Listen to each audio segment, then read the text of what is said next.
Alright guys, and welcome to another video. Today I'm going to be giving you 10 leveling tips for Classic Wrath of the Lich King. These tips will involve little methods to speed up your leveling, how you can prepare now so that when the expansion launches you can get ahead of everyone, and some other various big time saves.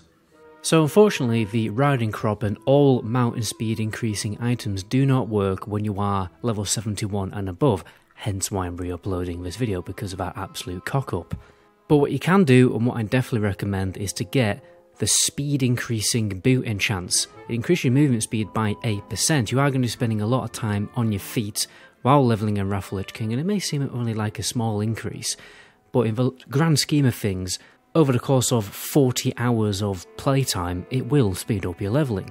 If you're a class that can benefit from the agility stat, then you want to get cat swiftness, but if you don't, you can also get ball speed. Next I'm going to talk about a very simple item called a healing potion injector. Healing potions are going to be very useful in your leveling journey because obviously it's going to prevent you from dying. When you are leveling, you should always be trying to pull as many mobs as you possibly can without dying when you're completing a certain quest to kill certain mobs simultaneously and save time. And a healing potion is going to be detrimental in stopping you from, well, making mistakes and obviously dying, which will massively slow down your leveling time. And it's just going to allow you to just push harder when you are leveling in general. Obviously the issue is that putting loads of healing potions in your bags takes up a lot of room. But the healing potion injector, what it does is it turns 20 health potions into one item. And then this item can stack 20 times rather than 5 times. So yeah, I'd recommend buying a few of these bad boys because they will be very, very useful.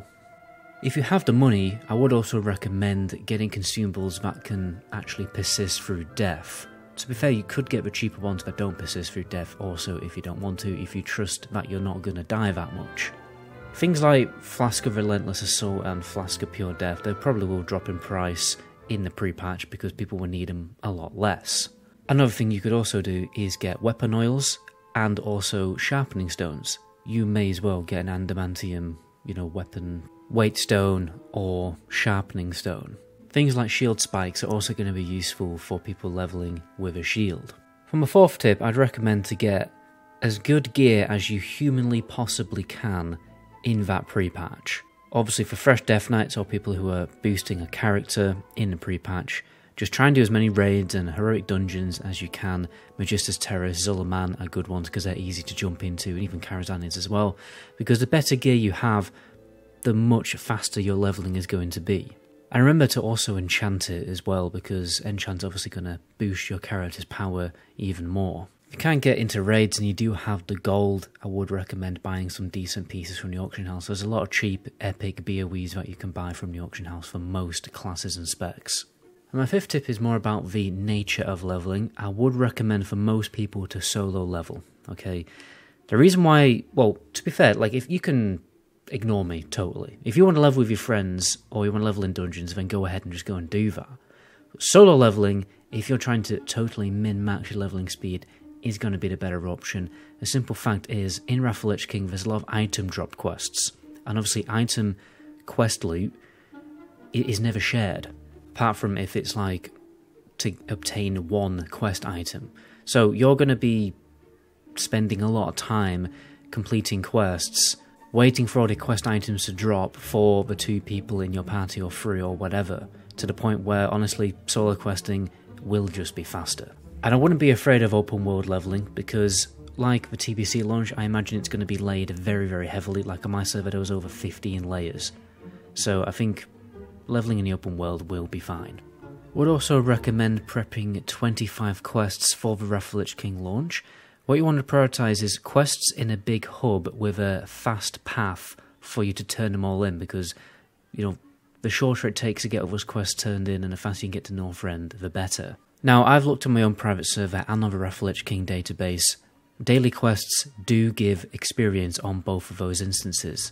This needs to be confirmed by the beta though, so don't take me on that one. When the beta does launch, I will be making a, what are the best 25 quests to get and what is the best path to take for non-fresh characters, because obviously my previous video is more for fresh characters, because fresh characters have better access to certain items which give you ludicrous amounts of experience, because if you haven't done any quests while leveling, you have better access to really beefy quests. You can actually get 1.7 million experience before Northrend. I do have a quest list on how to get 1.7 million experience before Northrend in a Google Drive document.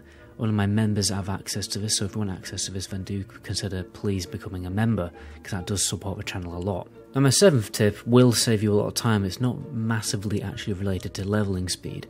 What you want to do is make sure that you unlock your faction tabards. What do I mean by this? Well, you need to be friendly in order to unlock a faction's tabard, and then you just need to equip that tabard, go into heroic dungeons, and get a very, very easy way of grinding up your reputation.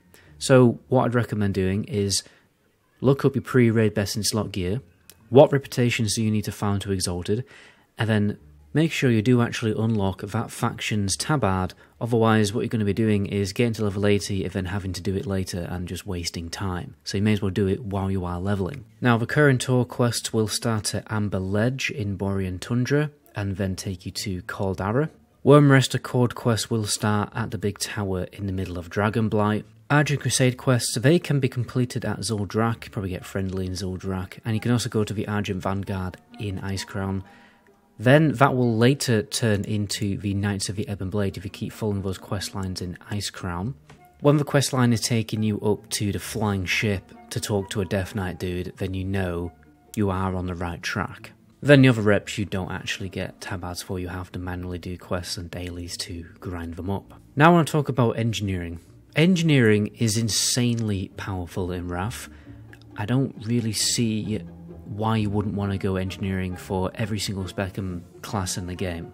Most people are going to go engineering. Like, not just for leveling, but at endgame anyway, so you may as well probably, like, the main that you're going to play in Wrath, get engineering on it right now, like, get it grinded up. When you're leveling, you can obviously drop repair bots, so you don't have to go back to a town to repair or to vendor loot. You can just carry on pumping. You've also got rocket boots, which you can quickly equip to speed you up in underground areas. There are actually some big underground areas when you're leveling in Wrath of the Lich King. You've got cloak parachute, that can normally save a lot of time.